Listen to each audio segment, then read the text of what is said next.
Bridge పై నుంచి పడ్డ ఇసుక లారీ. మేడ్చల్ జిల్లా ఘట్కేసర్ దగ్గర రోడ్డు ప్రమాదం.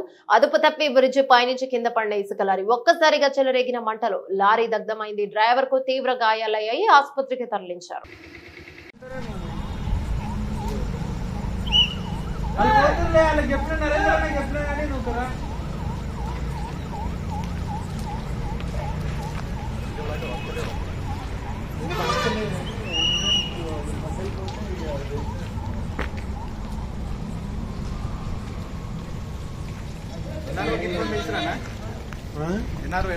వచ్చిండు